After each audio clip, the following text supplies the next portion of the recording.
A full decade's gone by, 10 years in a blink of an eye. Steph and Bron still ongoing rivals to this day. Cleveland and Golden State was on top of the basketball world. Kentucky saw its undefeated season falter in the hands of Frank Kaminsky in the Final Four. Whatever happened to him?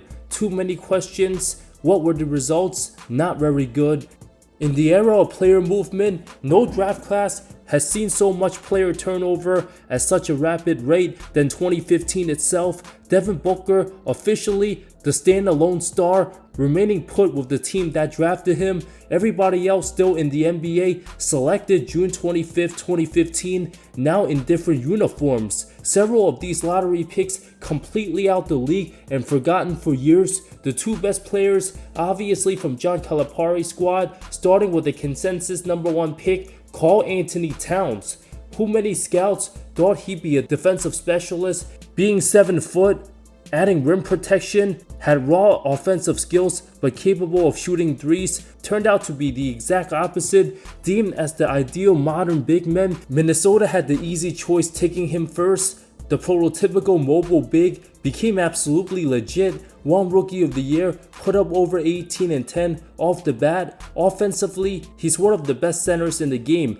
truly one of the best 7 foot outside snipers the game has seen. Towns averaged between 20 to 26.5 points since his second season. Not quite a true superstar due to his defensive struggles and poor decision making, constantly gets in foul trouble at the wrong time. However, playing for the awful Wolves franchise, Towns wouldn't see much playoff success till becoming a #2 option behind future #1 pick Anthony Edwards, drafted 5 years after. As a first option, Cat not very dependable on carrying a team far, didn't do much winning until each of the last 2 seasons under Ann and Jalen Brunson, made back-to-back conference finals. A pretty solid first pick overall, nothing generational. Borderline top 10 player discussions now at his peak, being a 24 and 13 guy on a winning team. Instead of being in Jokic dunking conversations, he's right in the LaMarcus Aldridge, Chris Bosh, Blake Griffin territory. Not an all-timer, but pretty darn good. #2 pick, D'Angelo Russell out of the Ohio State, met expectations compared to his weak draft. Would still go between 4 to 8-ish, but in most other years deemed a massive disappointment given how terrible most #2 picks been over the years, whether it's Hashim Thabit, Derek Williams, Michael Kidd-Gilchrist, Marvin Bagley, or James Wiseman. Even the injuries to Jabari Parker and Lonzo Ball. D'Lo's done way more than any of those guys. He's somewhere between the Victor Oladipo and Brandon Ingram range, to a lesser version. Entering year 11, will be on his 5th different team, already made 2 stops with both the Lakers and Nets, listed 6'5" as a big guard with handles, had a smoothness to get buckets. Defensively, he's always been awful, doesn't play with a sense of urgency, too lackadaisical, way too streaky. Below average athletically, was at the peak of his powers 2019 Brooklyn, averaged 21.7 dimes as the first option on a team just above 500 but a first round exit. The type of guy who needs the ball in his hands to be effective, can't excel as a role player, had an awful time playing under Bron and AD. Every team he's been on instantly gets better right after he leaves. A career 17.6 assist guy, came off 2025 having the worst season of his career, now just an average player trying to hold on for several more years with Dallas currently. 3rd pick, Jahlil Okafor, who many had projected going first back in January 2015. Unstoppable on the post, but absolutely one-dimensional, being in the wrong era. Traditional, slow-footed, led Duke to the national title, but got exposed to championship game by the more modern style Frank Kaminsky, raising many questions about his defense and weak rebounding. Being drafted to the wrong team, already having Joel Embiid and Nerlens Noel, made Okafor just a 2-year rental until Sixers had nothing for him after Joel's debut. Jahlil's skill set literally extinct in the league, a one-dimensional scorer, had knee problems early. His last meaningful NBA season, 2021 with the Pistons, balled in the G League, suited 1 game for 2025 Pacers. At least he's shown resiliency, not giving up on his NBA dream. Now 29 years old, will unfortunately be viewed one of the biggest busts of the 2010s. 4 pick, the Latvian mystery big man Kristaps Porzingis, the one many had as the biggest bust, being the unknown, 7'3" with long-range shooting, elite shot blocking, quick for his size. Quickly shocked everybody, finished second for Rookie of the Year behind Cat, took a leap each of his first 3 years, was reaching superstar status early year 3, but had nagging injuries, being a first option on the struggling Knicks, averaged 23-7, 2.5 blocks, but tore his ACL after the All-Star break, lost his explosiveness, became a good role player ever since, whether being the number 2, 3, or 4th option. Since 2020, Porzingis still a consistent 20-point scorer, but way too injury prone, always expected to miss large periods of times. Dallas gave him up after struggling to become Luka's number 2, but KP averaged over 23 on a bad Wizards team, got his value up, still borderline star caliber, earned the trade to the Celtics. Not one of the 3 main guys on the team, Boston viewed him more of a luxury, helped them win a title, playing limited games, had a weird virus infection, being terrible these past playoffs, traded to Atlanta, a career near 20-8 guy, but extremely vulnerable. The one-time All-Star's health remains a huge concern going forward, could still solidify his case as top 3 player for this draft. 5th pick, Mario Hezonja, super athletic but couldn't put it all together, had no handles or self-creation, not as good a shooter as projected, only a solid athlete when having a straight line drive, had a lot of swagger and a bit of an ego coming to the league, stuck in his own head, lasted 5 seasons, has all the physical tools and size at 6'8", but never figured it out, which is why his 2 greatest plays, 1. Blocking LeBron's game-winning runner and slamming in Giannis's face. Hezonja didn't seem to enjoy the NBA culture and grind, dominating overseas now. 6th pick, Willie Cauley-Stein, anchored the Payne with Cat, becoming the Twin Towers of college hoops. Many saw him as the Tyson Chandler type, controlling the paint and finishing lobs. Sacramento picked him, spent 4 seasons there. Willie had enough of the awful franchise, his D never panned out, played for 5 different teams. Many didn't like his work ethic, didn't attempt a single 3 in college, plus starting on the wrong franchise accelerated his downfall, averaged less than a block for his career, all height and natural athleticism, said he never lifted a weight before the NBA, overcame substance abuse, went to rehab, been in the G League, now overseas. 7th pick, Emmanuel Mudiay, talked about as a potential number 1 out of high school. Larry Brown called him the best 18-year-old point guard he's ever seen, needed money to support his family, took his talents to the Guangdong Tigers, earned $1.2 million instead of going to college, arguably declined his growth where he needed to work on fundamentals and shooting. Denver selected him, gifted athletically with solid court vision but a turnover machine, had loose handles, no jump shot, not a good defender, wasn't ready to be handed the keys to the offense. After the Nuggets selected Jamal Murray the year after, it was evident the more polished Murray was going to be the starting point guard going forward. Later traded to New York, put up empty stats of 15 a game for the 2019 Knicks, became teammates with Hezonja, now overseas in Puerto Rico. 8th pick, Stanley Johnson. Massive disappointment, supposed to be a physical 2-way wing, similar to Ron Artest and young Kawhi Leonard. At 6'6", 240, the Arizona standout peaked rookie year. After saying he wasn't scared of Bron in the playoffs, got swept, nowhere to be found ever since, fell off heavily, played for 5 different teams. Raptors GM Masai Ujiri straight up told him he's bad in basketball. Johnson hit rock bottom, rejuvenated his image a bit with the 2022 Lakers, being the only guy outside of Anthony Davis to play any lick of defense. Last played 2023 San Antonio, Johnson relied too much on physical gifts, never developed as a shooter, finisher, missed many point-blank layups, poor handles, just average athleticism at an NBA level, didn't have the offense to play the 3, too undersized to be a 4, a no man's land recipe of a player. 9th pick, National Player of the Year Frank Kaminsky was supposed to be at least a safe bet, but couldn't even become Channing Frye. Would have been a decent power forward in past eras, absolutely doesn't have the strength to bang with true fives, never averaged above 8 rebounds in any of his 8 seasons, a 9-point scorer. Frank the Tank predicted his own fate after deciding to stay for his senior year in Wisconsin, said the NBA looks flat out boring with teams like the Bobcats. Ironically ended up in Charlotte. Never received anything more than a multiple-year deal after his rookie contract, a stress reaction on his right knee during the 21-22 season.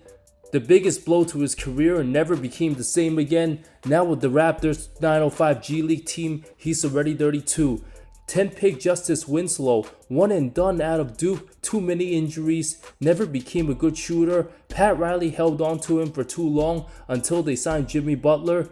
Was supposed to bring in some Andre Iguodala intangibles, viewed as a good defender and playmaker, but the serious hip injury he suffered at practice with the 2021 Grizzlies destroyed his career. Thankfully, Boston dodged the bullet by offering a ridiculous 4 first-round picks to Charlotte if they drafted Winslow. Never found a consistent rhythm, was in a dark place mentally, drank heavily during his time with the Heat, got caught up in the party scenes of South Beach. His lasting impression in the league, becoming a 2023 Blazers tank commander. 11-pick Miles Turner, supposed to be a Pacer lifer, had the time of his career, enjoying an improbable finals run. His best player gets injured Game 7, likely the main cause for his team losing the championship. Then a week later, he's gone. The GOAT of dodging trade rumors for many years. Just when you thought he'd be a Pacer lifer, he actually ends up leaving. A very good role player, not a star, but a stretch 5 and D, good rim protection and spacer, the perfect Brook Lopez replacement, a 2-time blocks champ, a career 14-7 guy, over 2 rejections. Bad rebounder for his height, but a super rare skill set, solid locker room guy, would be a top 4 to 7 pick in most drafts, a steal from Indy at 11, he'll be missed in Gainsbridge Fieldhouse.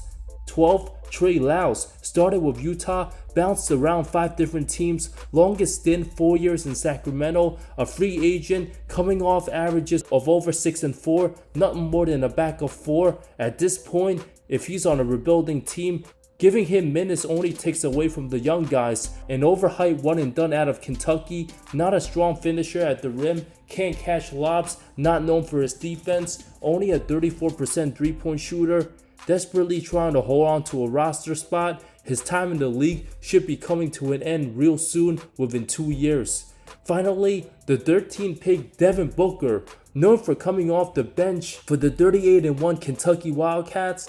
Nobody expected him to become the best player in his draft. Many would take him over college teammate Cat number 1, the 4-time All-Star and leading scorer in Suns franchise history. Came off a disappointing 2025 season, tried deferring to KD, had to deal with the atrocious Bradley Beal, still averaged 25.6 points. His career numbers 24, 4, and 5, even made an All-NBA first team back in 2022 after Phoenix traded CP3.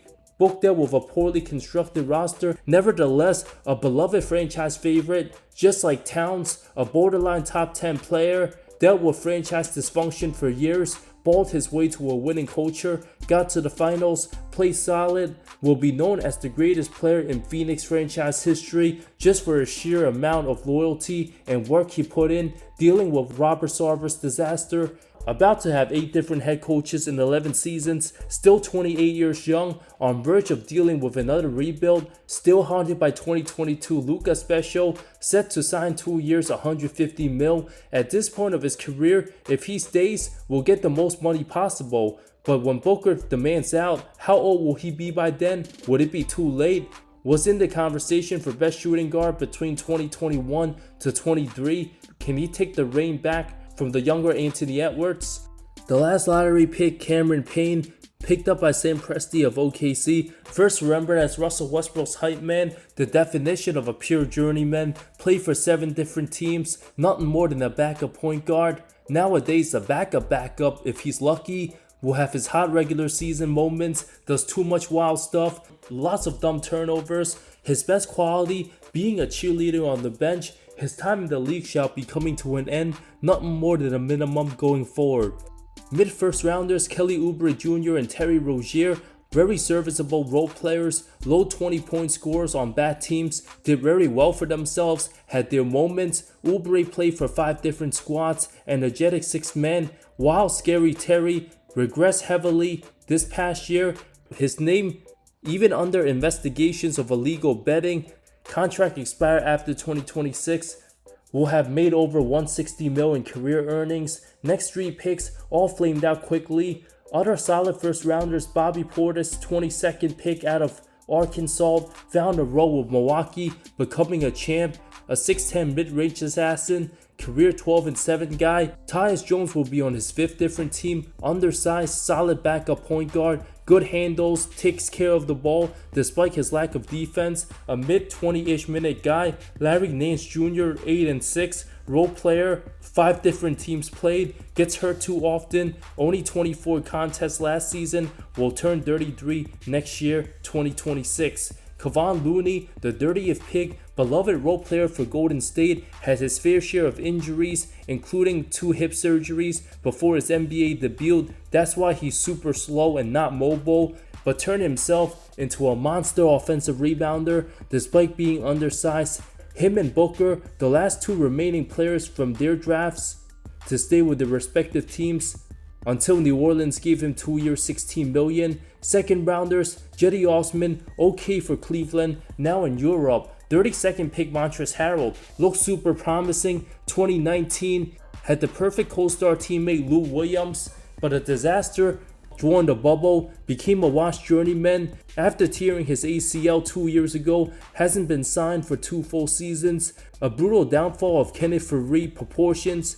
Willie Hernangomez made all-rookie team with New York, but last played 2023 with New Orleans, now balling overseas, understood his role in the league, likely returned to Europe, being sick of having a small role playing for losing teams. 37 pick Rashad Holmes, regressed since 2021, yet Washington gave him a contract extension on the books for 1 more year, being a 7-6 guy.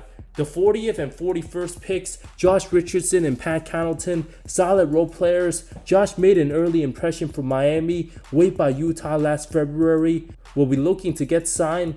Connaughton, acquired from the Hornets, had a random 42-point game this past season, opted to his $9.4 million player option. Last but not least, the best second rounder of the draft, late boomer Norman Powell, came off a career year at 31 years old, averaged nearly 22 points, shot 42% from deep, put in tons of work, would easily go top 10 in a redo, maybe even top 5, behind Booker, Towns, Turner, and Porzingis. Has a case over D'Lo, one of the all-star snubs in 2025, became one of the best catch and shoot guys, been under the radar for years, one of the best role players in today's game. After another 2 years, we shall see if Powell will have a better career than D'Angelo Russell, or could he even be better than Kristaps Porzingis.